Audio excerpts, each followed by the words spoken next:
ಹೊಸ ವರ್ಷ 2026 ಎಲ್ಲೆಡೆ ಸಂಭ್ರಮಾಚರಣೆಗಳೊಂದಿಗೆ ಸ್ವಾಗತಿಸಲಾಗಿದೆ.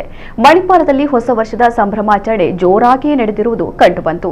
ಮಣಿಪಾಲದ ಕ್ಲಬ್ ಪಬ್ಗಳಲ್ಲಿ ತುಂಬಿ ತುಳುಕುತ್ತಿರುವ ವಿದ್ಯಾರ್ಥಿ ಸಮೂಹ ಕಂಡುಬಂತು. ಈ ಬಾರಿ ಮಣಿಪಾಲದಲ್ಲಿ ವಿಶೇಷ ಭದ್ರತೆಯನ್ನ ಪೊಲೀಸರು ಆಯೋಜಿಸಿದ್ದರು. ಡ್ರೋನ್ ಮೂಲಕ ನಿಗಾ ಇರಿಸಲಾಗಿತ್ತು.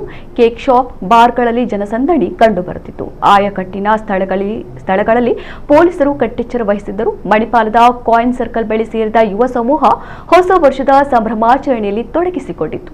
ಆಕಾಶದಲ್ಲಿ ಸುಡುಮದ್ದುಗಳ ಪ್ರದರ್ಶನ ಜೋರಾಗಿ ನಡೆದಿರುವುದು ಕಂಡುಬಂತು.